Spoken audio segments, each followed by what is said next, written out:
This is your News Now Sports. For Elida grad Dakota Mathias, giving back is important. Playing for the Bulldogs was always a dream, and while his illustrious basketball resume didn't end in the Fieldhouse, he's not forgotten where it started. After a successful career at Purdue, the now pro player is back home, teaching the next generation about the game. Our Katie Gilhooly caught up with the former Bulldog about life overseas and what's next for his professional career.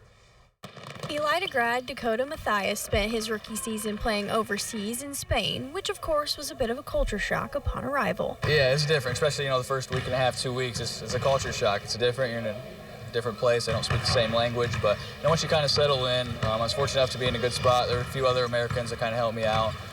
So it's a good experience, and I'm glad I did it. Most recently, the former Purdue standout returned from Las Vegas, spending the offseason playing in the NBA Summer League with the Lakers. Great place to, network. I did it last year with the Cavs, and I still keep in contact with some of those guys. The NBA, there's a lot of people in there, a lot of people that might be GMs one day or head coaches or just even a lot of players. So it's a big family, a lot of networking going on. It's just a great experience, a great place to be. But now the pro baller is taking time out of his schedule to return home and give back to the people who have helped him throughout his journey. Playing varsity for Elida was, ever since I was little, it was a big goal of mine. So being able to come back and help kids out like I when I was a little kid, it's amazing, and hopefully we can keep doing it. And as the regular season nears, there may be some dots to connect, but one thing is for sure, Mathias thinks he's got the best job in the world. Still trying to figure some stuff out, talking things over with my agent, and hopefully, the next week or two we'll figure out where we're going to be at again. But like I said, I'm just enjoying the process, and it's just getting paid to play basketball is not too bad of a job, so I'm excited either way.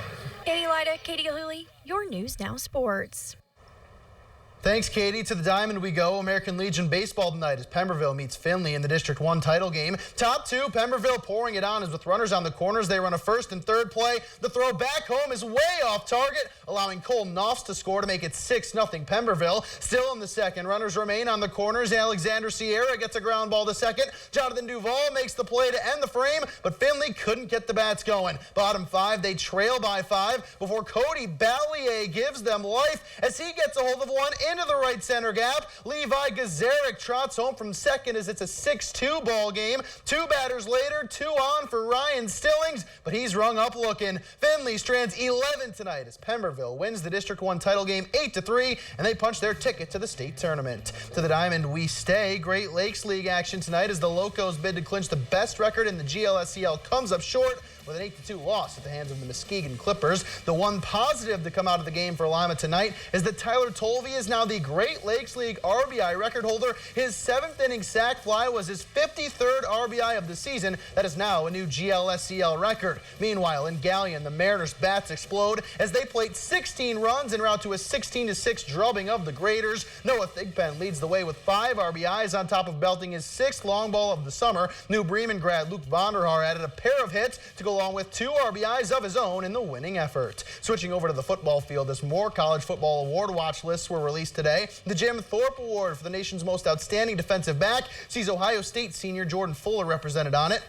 Fuller has started 26 games at defensive back for the Buckeyes and tied for the team lead in tackles last season. The John Mackey Award watch list also released. Buckeye junior tight end Luke Farrell finds his name there. Farrell has played in 22 games for Ohio State and is fresh off of a sophomore season in which he led the team's tight ends with 20 receptions for 205 yards. We need to take a break here on Your News Now Sports, but when we return, we head to the big leagues as the Indians continue their climb up the AL Central standings. Find out if they could continue their hot play right after this.